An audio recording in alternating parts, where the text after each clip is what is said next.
नमस्कार मित्रों, मैं अमित कुमार तिवारी स्वागत करता हूं आप सभी लोगों का आपके अपने इस YouTube चैनल ज्योतिषीय गणना पर। मित्रों, जैसा कि आप सभी लोग जानते हैं, हम इस YouTube चैनल के माध्यम से अपने ज्योतिषीय ज्ञान में दिन प्रतिदिन वृद्धि करते जा रहे हैं। मित्रों, जैसा कि आपने हमारे पिछली वीडियोस में लग्न से लेकर के भाव 8 अष्टम भाव तक के सभी गुणों को जाना।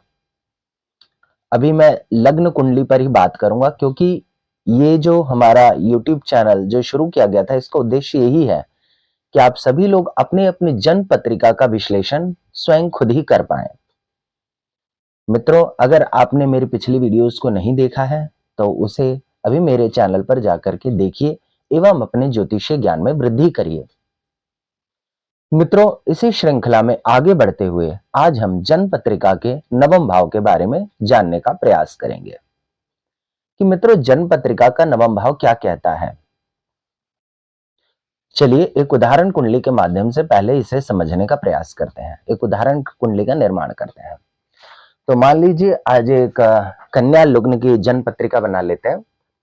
6, 7, 8, 9, 10, 11, 12, 1, 2, 3, 4, 5। मित्रों, चूंकि बीच में 6 नंबर है, दैट इज 6 नंबर हमारा जो है कन्या लग्न आता है। ये एक उदाहरण कुंडली है, एक रफ कुंडली है। अब इसी को अगर हम यहां से शुरू करेंगे गिनती से 1, 2, 3, 4, 5, 6, 7, 8, 9।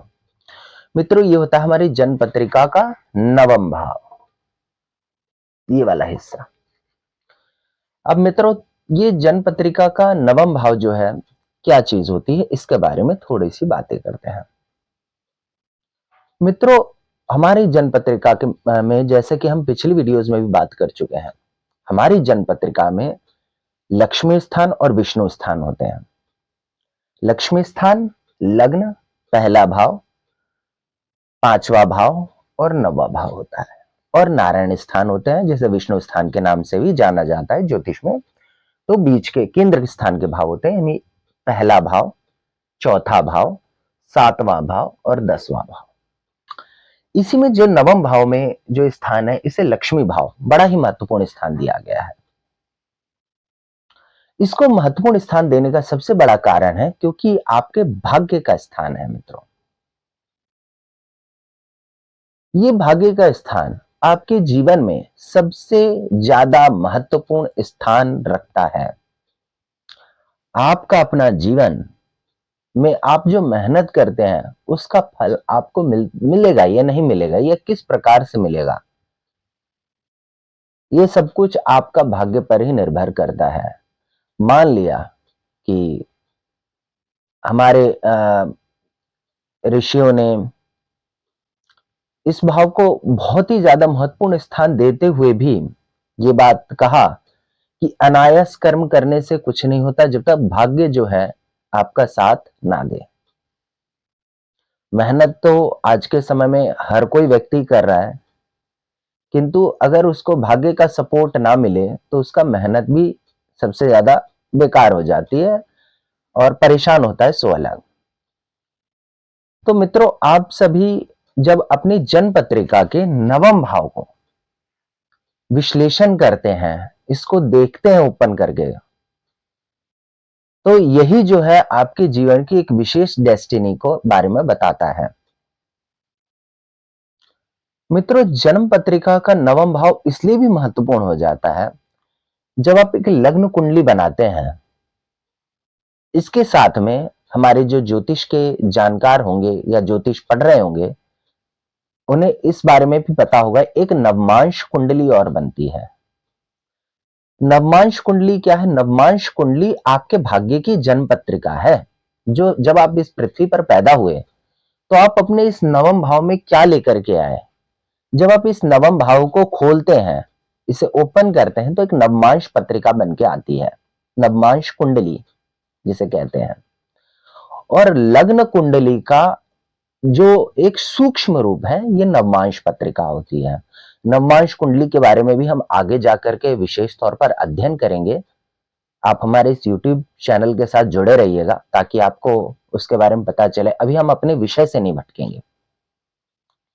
तो यही हिस्सा है जो आपकी नवमांश पत्रिका को बनाता है। नवम भाव लक्ष्मी स्थान होने के साथ धर्म त्रिकोण में भी आता है। आप परमात्मा में कितना भरोसा रखते हैं, आप अपने रिलीजन में कितना जुड़े हुए हैं, आपकी कितनी आस्था है, ये सब कुछ आपका नवम भाव ही बताता है।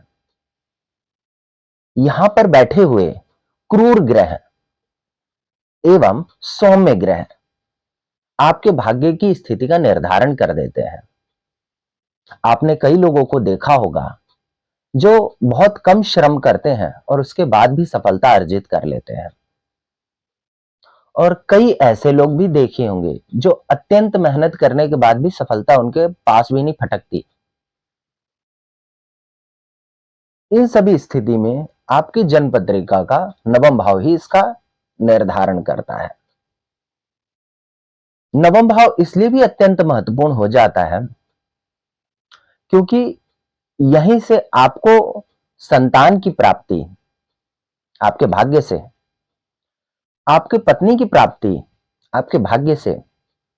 हाँ, मैं जरूर बताता हूं कि मैंने पिछली वीडियोस में भी बताया कि पंचम भाव संतान के लिए और सप्तम भाव पत्नी के लिए होता है, बिल्कुल होता है, लेकिन उसकी एक स्थिति नवम भाव से भी देखी जाती है।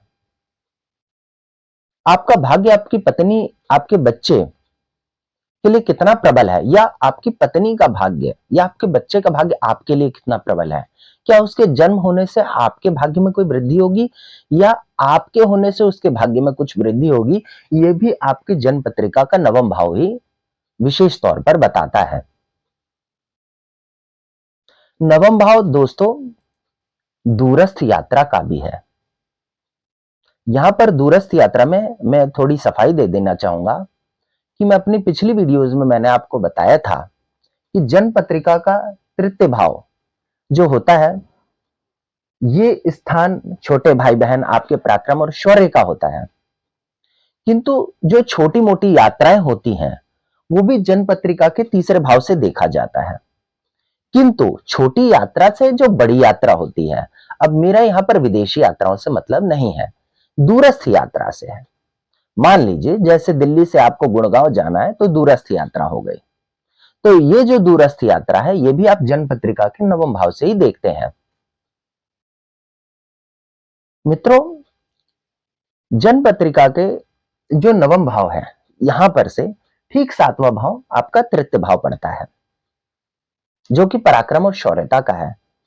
मैंने अपनी पिछली वीडियो में यह भी बताया था कि जितना पराक्रम व्यक्ति करेगा उतना उसका भाग्य बढ़ेगा, किंतु भाग्य में इस स्थान पर आपको कितना लाभ लिखा है उससे कितना आपको, इसलिए कहते हैं कि ज्यादा से ज्यादा पराक्रम ही व्यक्ति को सफलता दिखाता है, क्योंकि कारण इसका केवल इतना है कि भाग्य में जितनी चीज है वो आपके पराक्रम पर भी निर्भर करती है। कहते हैं, आपने ये जरूर बात विश्लेषण में लाई, कहते अधिक से अधिक श्रम करिए, अधिक से अधिक श्रम करिए, क्योंकि भाग्य ही है जो आप जितना श्रम करेंगे उसको प्राप्तियां आपको करा कर देगा। किंतु आप यहां से बच नहीं सकते, यहां पर आपको जितनी प्रोबेबिलिटी, जितना लिखा हुआ है उतना ही मिलेगा, ना उससे ज्यादा ना उससे कम। इसीलिए ज्यादा से ज्यादा भाग्य का साथ लेने के लिए ज्यादा से ज्यादा पराक्रम और मेहनत करना पड़ता है। मित्रों,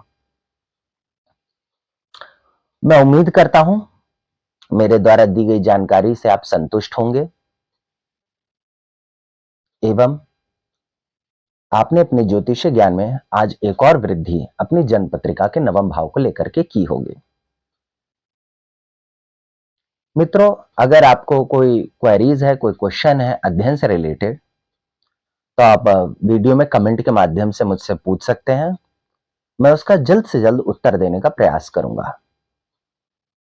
मित्रों, इस वीडियो को लाइक करिए, शेयर करिए और सब्सक्राइब करिए अपने सभी मित्रों के साथ, और बेल आइकन को जरूर प्रेस कर दीजिए ताकि मेरे द्वारा बनाई जा रही वीडियोस आप तक सबसे पहले पहुंच सके।